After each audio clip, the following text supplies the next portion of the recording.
And now it's story time with Karl Childers. Today I reckon we're going to tell the story of Cinderella. Cinderella lived with her mean old stepmama and two ugly stepsisters. Some folks say they's homely, I say they's ugly. Look kinda like a couple old boar hogs. Anyway, I didn't treat Cinderella very well. Made sport of her quite a bit. Didn't pay her much of a wage. They's pretty much no count. I think one of them is from Arkansas. But I reckon they just jealous on account of Cinderella was a purty little thing. Not much bigger than a squirrel.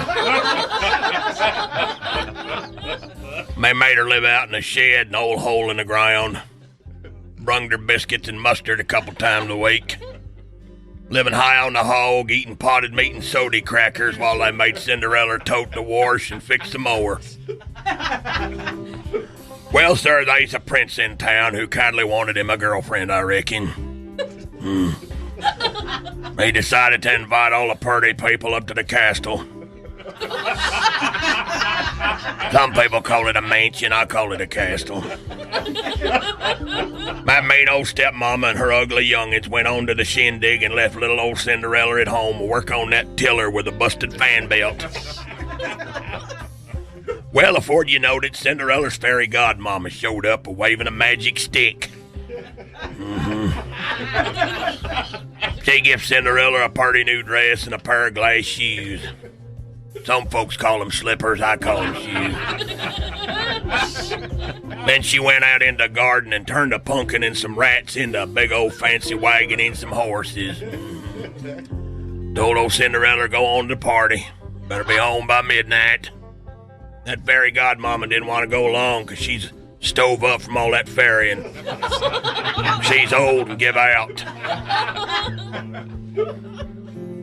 Well, Sir Cinderella really hit it off with that old prince. She liked the way he talked, he liked the way she talked. The way I figured they fell in love right off. Well, sir, she got to dancing and talking and eating French fried potatoes, and she kinda lost track of time. Midnight come around, she up and runned off so fast she ran right out of one of her old glass shoes. Before Cinderella would get home, that old wagon turned back into a pumpkin and them rats runned off summers.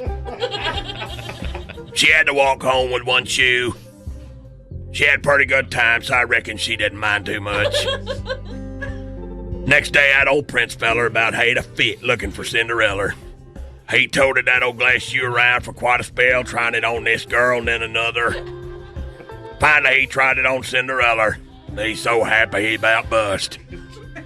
Cinderella and that prince feller went off that castle and lived happily ever after, looking for lips and peckers in that potted meat and having a big time. Them old ugly stepsisters so ed up with it they wound up in the nervous hospital. Cinderella never forgot her mean old stepmama and how cruel she was to her. And every time she thought about it, she just saw red. So one night, Cinderella got her an old lawnmower blade out of the shed, went over to her house, killed her, plumb near cut her head clean off. Then she called an ambulance and a hearse. Moral of the story is, you ain't good to your step youngins, they might cut your head off. The end. Get it? Storytime has been brought to you by Hargrave brand potted meat, chock full of peckers and lips since 1933. Can I put my arm around you before I hit off summer? Little feller.